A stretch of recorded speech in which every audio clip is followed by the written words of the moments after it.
Welcome back from the break, everyone. Thank you for sticking with us to another episode of Independent Thought.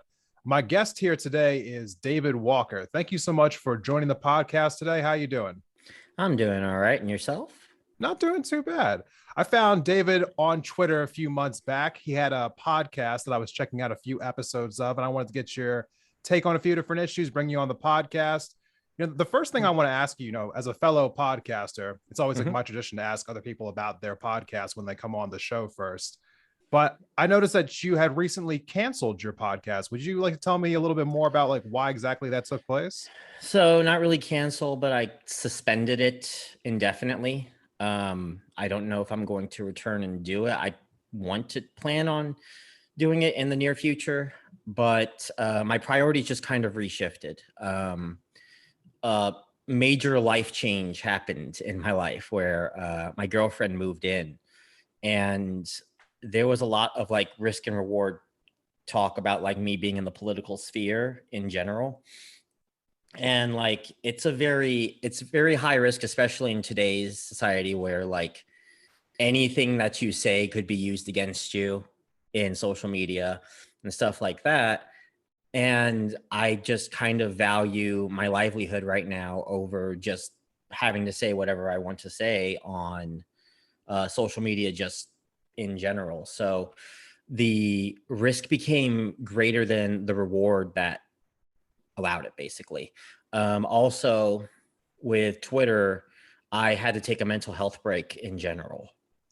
That could be necessary. Yeah. Yeah. So I know that with, all social media, but Twitter seems like can be like a especially toxic place at times. Are you worried about like cancel culture? Was that one of the things that led you into your decision about why you wanted to suspend your podcast for a little while? Yeah, it was part of it. One of it, though, was just like I saw this quote a while back, though, something like the realization, just something that came to me that they said that in social media, you have to have a product out. If you don't have a product out, you are the product. But I digress. Yeah, the cancel culture issue is just like, and it's both sides is the problem. Like, yeah, a lot of people talk about cancel culture primarily on the left, but like I grew up in a fundamentalist Christian household, and I am very well aware that the religious right are the OGs of cancel culture. The only difference between the religious right in the mid 2000s and what we see today from the left, or the liberal left especially, not so much the populist left, is that back when the religious right were doing this cancel culture stuff, the media, the main media up in, news media and all that, were actively fighting them. Today, though, the news media are actively for the current people that are causing most of the cancel culture, and that's kind of disconcerting. You see big tech kind of push away anyone with dissenting opinions, especially when it comes to COVID. I'm pro-vaccine, which, I'm on the right side of the debate, they say, but I have a lot of friends who very much question the validity of what's going on with the COVID vaccine, and they don't, and basically, they risk like being told that they're misinforming people. Right. And, with enough reports, it catches Twitter's eye, and it could be deleted or they could be suspended. And I just don't agree with that. And it basically leads to sort of an authoritarian group of people without needing an authoritarian government, which is one of those things that I really do loathe. Okay. Is authoritarianism in general.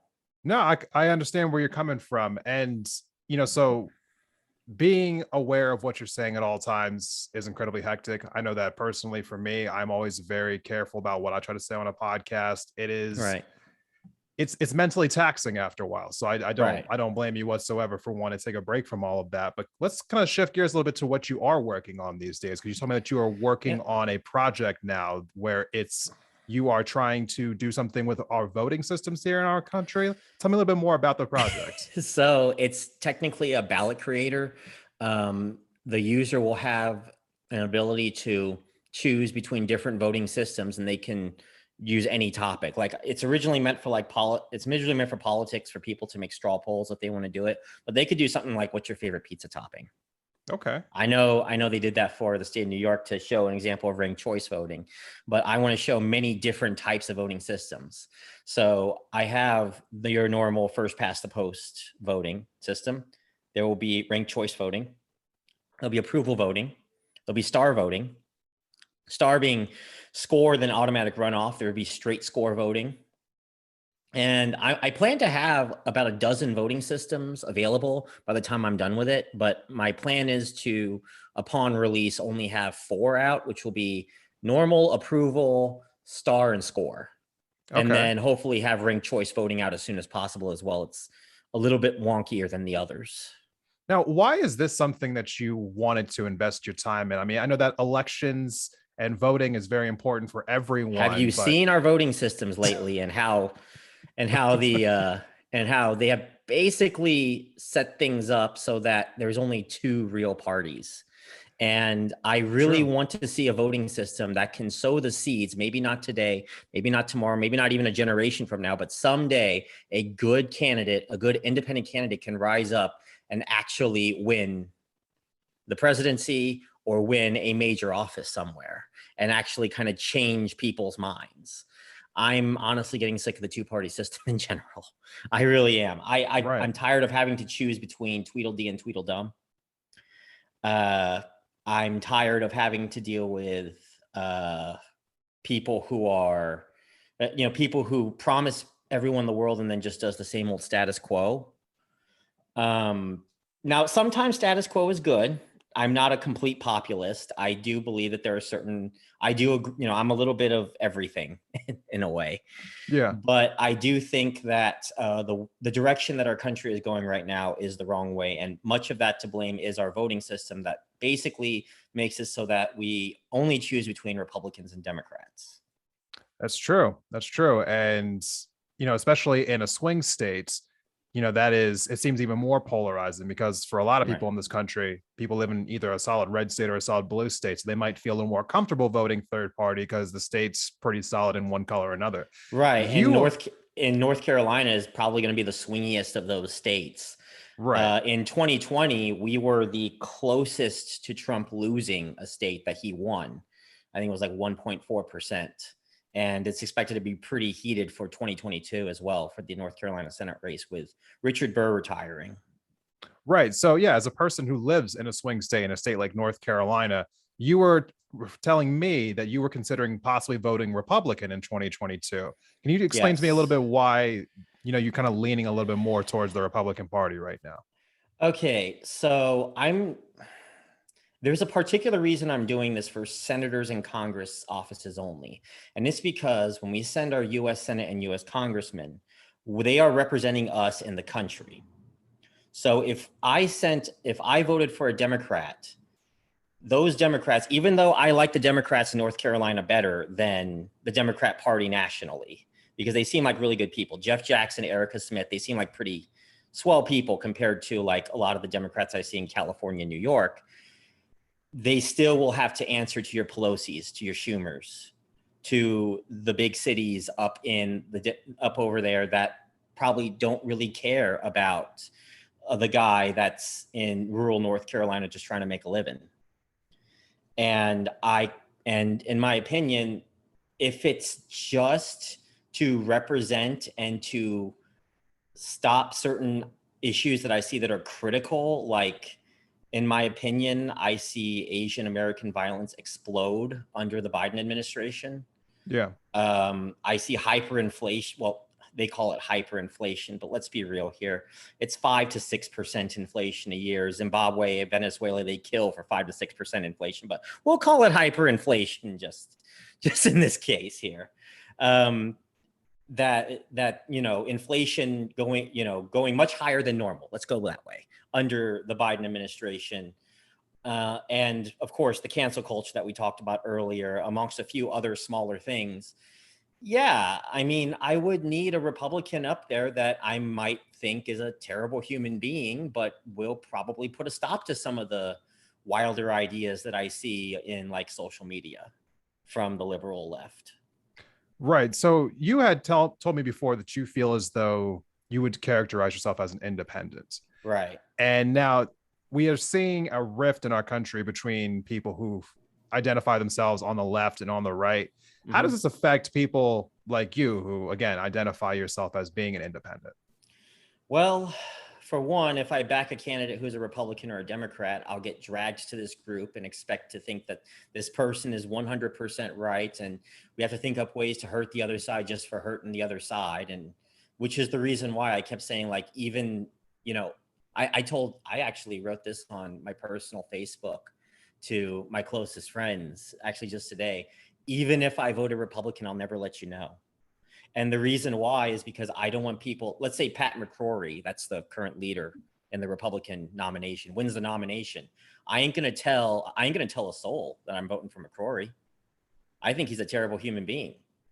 And I don't want to be dragged into some Make America Great Again group and be like, oh, you know, he's one of us and he's a Republican, all that. No, I'm not.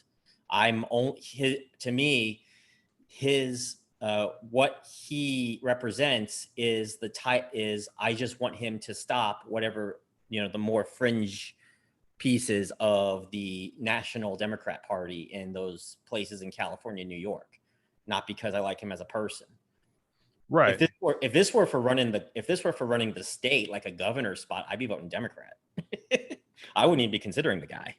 Right. And you were telling me that also that you have, kind of conservative views on some issues and more liberal views on some issues. So A I kind of want couple to with ask you about some of caveats. those With with caveats. caveats. So Yes. let's talk about a few of them. Okay. You said that you feel conservatively on things like free college. Why Okay. do you feel that way? So, student debt forgiveness, I'm definitely conservative on.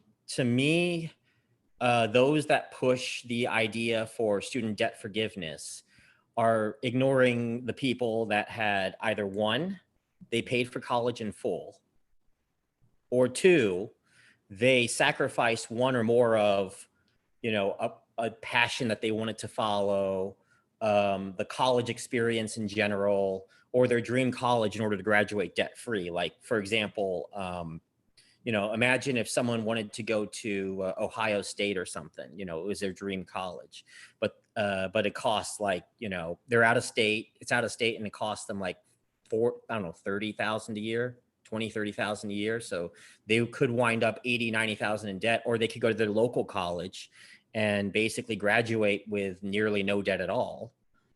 And they decide to do the latter, even though when they go out into the working world, their employability, there are certain people, and I've seen these job listings, by the way, where they look for, we only want people from like a Big Ten school, or we only want people from this particular types of school, or we only want people from an Ivy League school.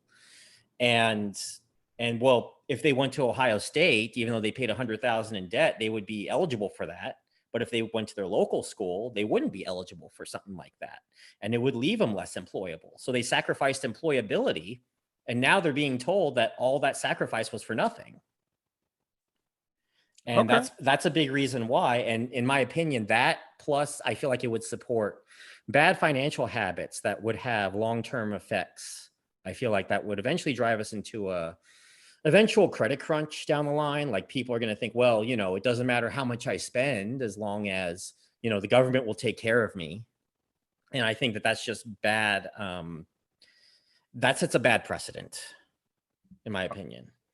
Okay. So let me focus on one of the things that you said that you felt more liberal about now. You said that you also felt pretty liberally on things like universal health care. Mm-hmm. So how is that, I guess, more or less like different for you? Like, why do you feel as though the government should play a role in Yes, there this? is one massive difference between free college, or actually free college, I'm kind of up in the air on, but student debt forgiveness and medical debt forgiveness. And that is, um, I don't know if you've taken a microeconomics course, I have uh, not. but but there is this, but there is something, a feature called elasticity. The lower your elasticity, the more necessary that product is. And the higher the elasticity, the more that it's considered a luxury. So at the highest of elasticities, you have your, you know, Porsches, your Rolls Royces. At the lowest level, though, are like food, water, necessary things in order to survive.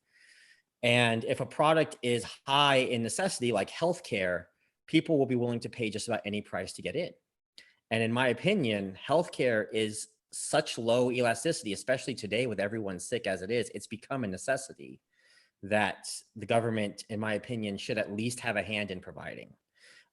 Comparing that to college, which I believe that the elasticity is not high enough because we have other options. There's other ways to get successful, like trade schools. Like, there's other ways in life that, there's plenty of people that have gone through life and been able to make something of themselves without a college degree.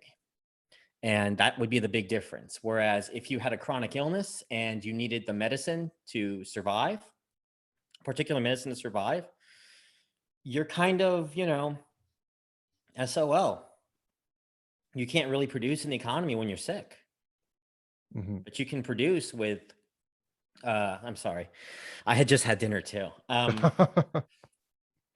But you can produce, but you could just go to a trade school, become an air conditioning technician, and they make a killing right now with 401ks and everything, like 55, 60K a year. I saw in some out here in North Carolina.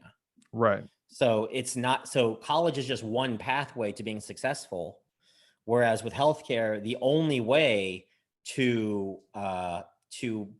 be able to have a livelihood at all with healthcare is to get better. Okay. No, I understand where you're coming on that. Yeah. And so, speaking of healthcare, another one of the issues that you said you felt more conservatively about was like late term abortions.